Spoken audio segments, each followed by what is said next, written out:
संदीप जोर से चिल्लाया।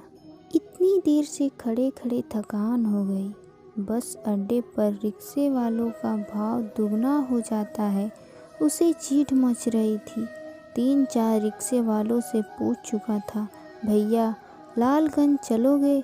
आते ही जैसे ऊपर से नीचे तक मुआयना करके बोलते हैं, हाँ 50 रुपये होंगे। अरे कुछ सोच के मांगो, इतना थोड़े होता है, 30 से ज़्यादा ना दूंगा।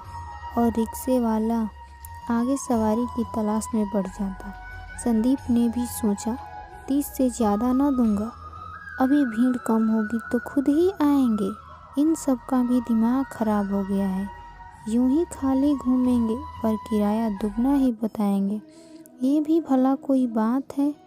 अचानक उसे एक रिक्शा दिखा। ओए रिक्शा, जोर से आवाज़ दी उसने और आंखों में चमक आ गई। रिक्शा उसी की ओर आ रहा था। एक दुबला पतला सा बूढ़ा मैली कुचैली कमीज पहने आ खड़ा हुआ। कहाँ चलना है साहब? संदीप ने बोला। अरे लालगंज चलना है, चलोगे? बूढ़ा आदमी, हाँ साहब, काहे नहीं चलेंगे, कितने लोग हैं? संदीप ने पुराना सवाल दागा। रिक्शे वाले ने कहा, अरे साहब जो होता है दे दीजिएगा। संदीप ने झट बैग रिक्शे पर रखा, रुमाल से पसीना पोंछकर और धम से रिक्शे पर बैठ गया। रिक्शा वाला धीरे धीरे पैडल मारने लगा। रिक्शा धीमी रफ्तार से बढ़ने लगा। संदीप ने रिक्शे का हुंड उठाया। धूप तेज थी, सड़क पर हलचल कम थी। संदीप सोच रहा था, पिछली बार 25 रुपये ही तो किराया दे के जाता था, 3 महीने में 50 रुपये थोड़ी बढ़ जाएंगे, 25 रुपये ही दूंगा। उसने ऊपर के जेब में हाथ डाला। बस कंडक्टर ने कुछ पैसे लौटाए थे, उसने निकाला। 50 के एक मुड़े से नोट के साथ 10 रुपये के 2-3 सिक्के भी निकल आए। दूंगा तो 25 ही।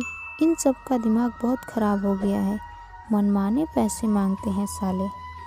उसने हिराकत से देखा। रिक्शा धीरे धीरे बढ़ रहा था। उससे खींच उतारी। अरे थोड़ा तेज़ चलो भाई, वैसे ही इतनी देर हो गई है। रिक्शे वाले ने थोड़ी रफ्तार तेज़ की।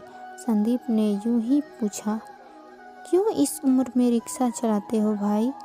रिक्शा वाला बोला, साहब क्या करूं, मेरा जवान बेटा चल बसा, घर तो चलाना ही है। संदीप को लगा पक्का झूठ बोल रहा है। अचानक उसकी नज़र रिक्शे वाले के पैर पर पड़ी। पैर सूजा हुआ था, पट्टी पर खून रिस रहा था, पर वह पैडल मारने के लिए पूरी ताकत से जोर लगा रहा था। संदीप के हाथ में अभी भी 50 का नोट व सिक्के भींचे हुए थे। अरे तुम्हारे पैर में तो घाव है, कैसे चला रहे हो रिक्शा? तब तक घर आ चुका था। संदीप ने कहा, रोको रिक्शा। रिक्शे वाले ने गमछे से पसीना पोंछा, हाँफते हुए बोला, बाबू रिक्शा पैर से नहीं पेट से चलता है। संदीप संज्ञा शून्य हो गया। मुट्ठी में बंद पैसे उसके हाथ पर रखकर आगे बढ़ा।